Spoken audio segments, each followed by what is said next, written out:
Clapotis et bienvenue dans la série Clapback, la série qui est consacrée aux méthodologies pour bien réussir l'écrit et l'oral de votre épreuve de français. Aujourd'hui, on va s'intéresser à la question de grammaire et je suis sûre qu'en entendant le mot grammaire, que vous frémissez et vous réagissez en faisant la grimace. Or, vous allez voir que finalement, ce n'est pas si terrible que ça que de traiter la question de grammaire le jour du bac et plus précisément lors de l'épreuve orale. Alors la question de grammaire, elle vous est donnée au même moment que le texte sur lequel porte l'explication linéaire. Je vous renvoie c'est l'épisode qui est consacré justement à l'explication linéaire.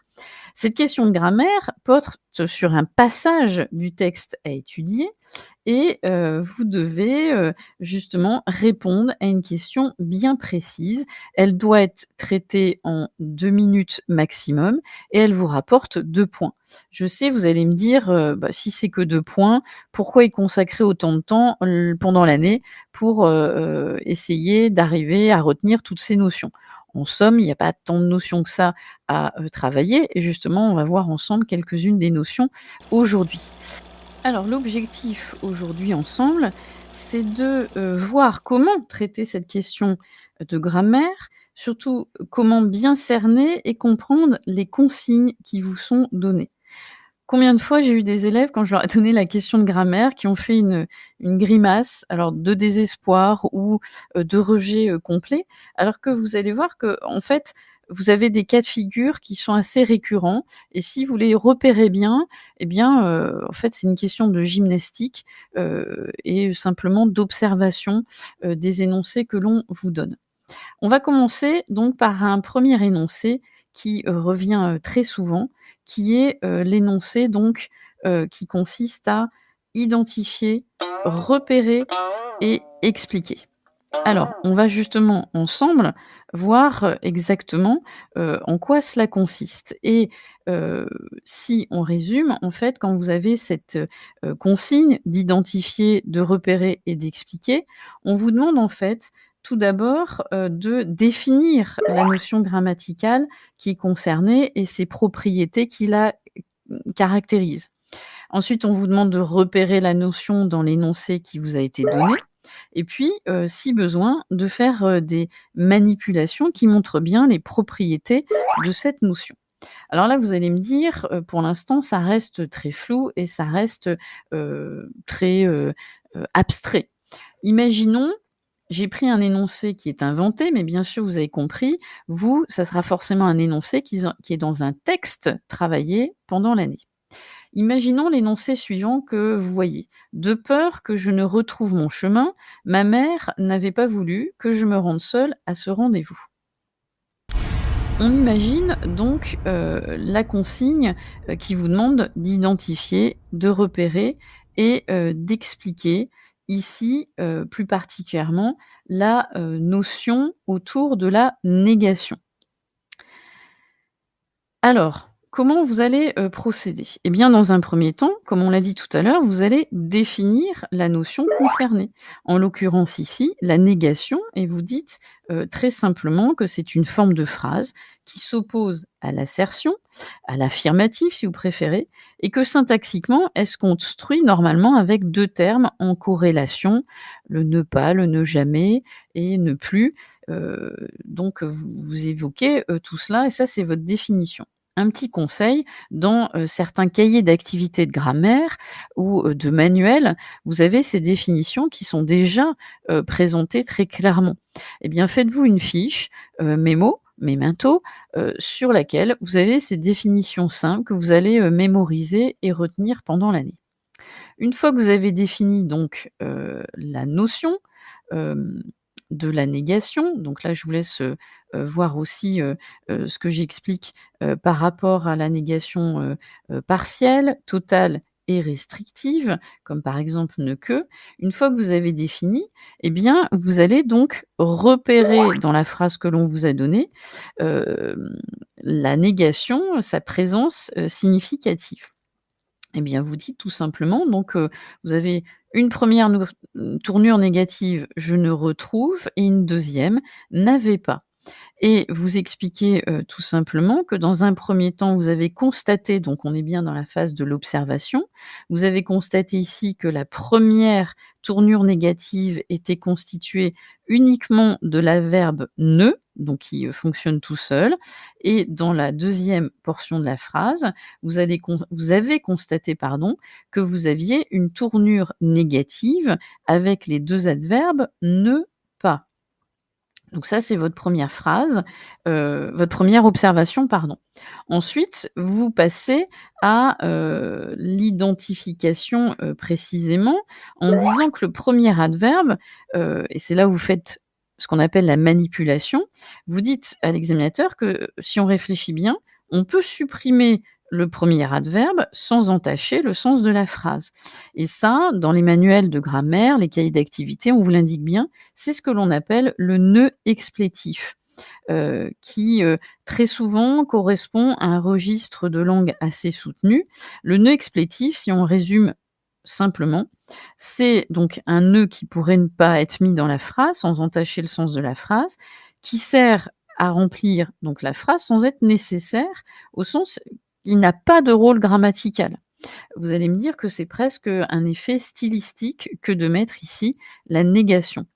En revanche, dans la deuxième partie, d'énoncé que vous aviez repéré, «Ma mère n'avait pas voulu», là vous dites que, dans cette partie de la phrase qui est d'ailleurs la proposition principale, là vous n'êtes pas obligé de le dire, mais dans cette proposition principale, la négation est ici constituée de 2 adverbes, «ne pas» et elle est totale, en ce sens qu'elle porte sur la totalité de la phrase et constitue l'inverse d'une phrase qui aurait été affirmative: «N'avait pas voulu», «avait voulu» et vous contentez simplement de dire cela, c'est-à-dire que vous avez bien fait la démarche qui consistait, à définir, repérer et manipuler pour bien montrer à l'examinateur que vous aviez perçu donc la signification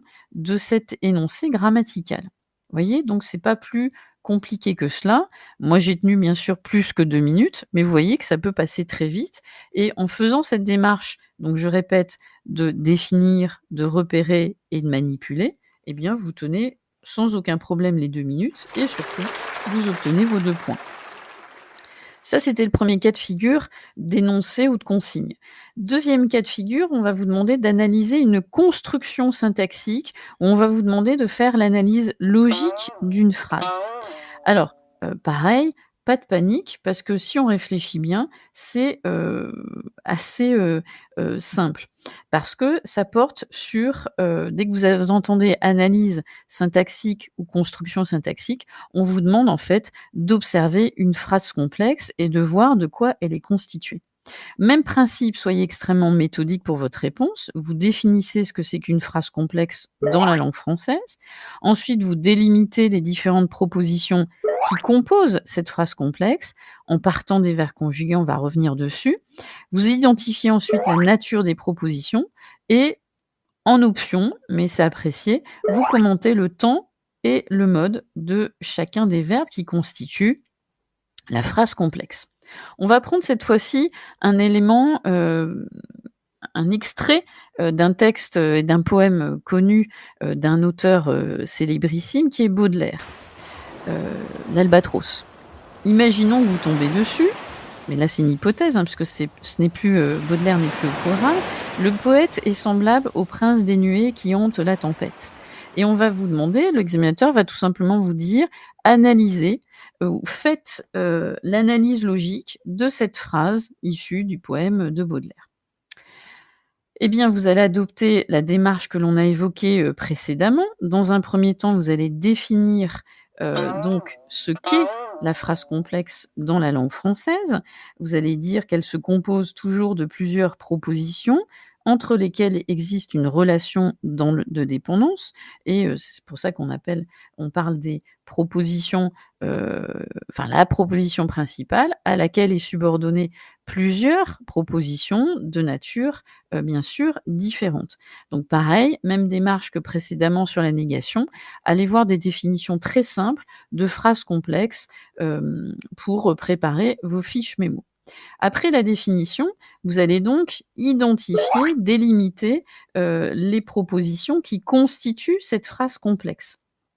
Donc vous allez, tout simplement, heu, évoquer, l'histoire des verbes conjugués. Vous vous souvenez peut-être qu'on délimite le nombre de propositions, par rapport aux verbes conjugués. En l'occurrence, là, vous indiquez bien que vous avez dans cet énoncé 2 verbes conjugués, le verbe être, le poète est semblable, et le verbe hanter, qui hante la tempête. Donc si on est logique, et on l'est forcément, qui dit 2 verbes conjugués dit 2 propositions, qui constituent cette phrase complexe. Et dans ces cas-là, vous allez donc, montrer que le poète est semblable au prince des nuées constitue votre proposition principale et qu'elle est tout de suite, suivie d'une proposition subordonnée introduite par le pronom relatif qui. Donc c'est une proposition subordonnée relative qui a comme antécédent le prince des nuées et au sein de la subordonnée relative, le pronom a toujours une fonction. Ici, on pose tout simplement la question: «Qui est-ce qui hante la tempête?» L'antécédent, c'est le prince des nuées, mais qui remplit la fonction du pronom relatif sujet. Et dans ces cas-là, vous avez bien analysé la phrase complexe en partant du nombre de vers conjugués. Même chose, vous avez de nombreux manuels qui vous font, sous forme de tableau, le récapitulatif des propositions subordonnées majeures. Vous avez, les circonstancielles, les relatives, et cetera. Donc ça vous permettra justement de, bien montrer que vous les avez identifiées de façon logique et cohérente. Enfin, troisième type de consigne, donnée, 3e type d'énoncé formulé, on va vous demander de transformer, réécrire ou transposer une phrase et d'analyser les changements qui, sont opérés. Alors si, on réfléchit, voilà, vous pouvez avoir la consigne que vous voyez, réécrivez la phrase selon les indications données, identifiez les changements opérés, puis analysez-les correctement. Imaginons, vous avez la phrase: «Qu'avez-vous pensé de la mise en place de ce dispositif de soutien?» Là, j'ai volontairement pris un énoncé, qui n'est pas sorti d'un texte littéraire pur, c'est pour, illustrer plus simplement, mais toujours même principe. Votre énoncé est toujours issu d'un des textes que vous effectuez, que vous analysez en explication linéaire. Donc vous avez cet énoncé et vous avez donc la consigne: réécrivez la phrase suivante pour obtenir une interrogation indirecte et vous débuterez par l'énoncé: «Il demanda». Donc là, c'est, les questions, classiques, que vous avez autour d'une des notions de grammaire que vous avez travaillées pendant l'année, qui est bien sûr l'interrogation. Donc là, qu'est-ce qu'on va vous demander? Eh bien, on va vous demander de forcément faire, une opération de transformation et vous allez tout de suite donner votre réponse quant à votre transformation. C'est-à-dire que vous dites: «Voilà, vous m'aviez donné cet énoncé. Qu'avez-vous pensé de la mise en place de ce dispositif de soutien? Vous m'avez demandé de commencer avec un verbe introducteur, il demanda. Voilà ce que devient ma transformation. Il demanda ce qu'il ou ce qu'elle avait pensé de la mise en place de ce dispositif de soutien». Après avoir effectué la transformation, vous évoquez les changements que vous avez opérés, qui concernent les pronoms, la ponctuation et les temps. En effet, qu'avez-vous fait? Et vous le dites clairement, et là c'est assez simple. Dans un premier temps, vous avez changé les pronoms puisque vous avez intégré, des, pronoms de troisième personne. Vous avez donc, abandonné l'inversion, syntaxique sujet-verbe de l'interrogation pardon directe. «Qu'avez-vous?» Là, vous l'avez, transposé et puis vous avez opéré, des changements de temps pour respecter la fameuse concordance des temps entre, la principale, pardon, et puis, bien sûr, la subordonnée. Donc il demanda ce qu'il avait pensé. Comme le verbe introducteur est un temps du passé, en l'occurrence ici le passé simple, vous avez respecté la concordance en mettant un plus que parfait «avait pensé». Donc vous avez bien appliqué la concordance des temps et vous avez introduit le pronom interrogatif «ce que», pour que la phrase ait, un sens, tout à fait correct. Donc là, c'est l'exemple type, d'une question, d'une consigne qui ne vous demande pas de définir, la notion en tant que telle, en l'occurrence ici l'interrogation. Elle vous demande avant tout de, réécrire, transformer, manipuler. Voilà les 3 cas de figure en fait, de consignes, récurrentes, qui reviennent souvent le jour de l'oral. Heu, donc encore une fois, le conseil que je vous donne, c'est de vous préparer vos fiches par rapport aux notions demandées avec une définition, claire, simple et rapide, de la notion et puis pendant l'année, de vous entraîner, sur des énoncés bien sûr tirés, des textes que vous avez, travaillés. En général, vous en travaillez quelques-uns avec votre, enseignant. Par exemple, quand il a fini une série d'explications de texte, hein, il vous donne, plusieurs énoncés pour vous entraîner.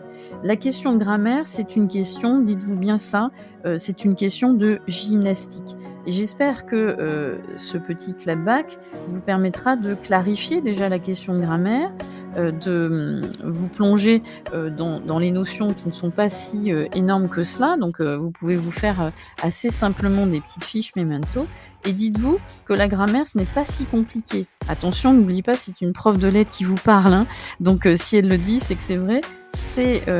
La grammaire, c'est une affaire finalement d'observation et de logique. Pas plus que ça. Vous n'avez pas d'interprétation, littéraire, stylistique à faire. Vous observez, logiquement un énoncé et vous, dites la règle, qui s'applique. Car finalement, si on réfléchit bien, la grammaire, c'est comme les mathématiques, c'est simple, logique et donc c'est fantastique. À très vite sur Clapotis.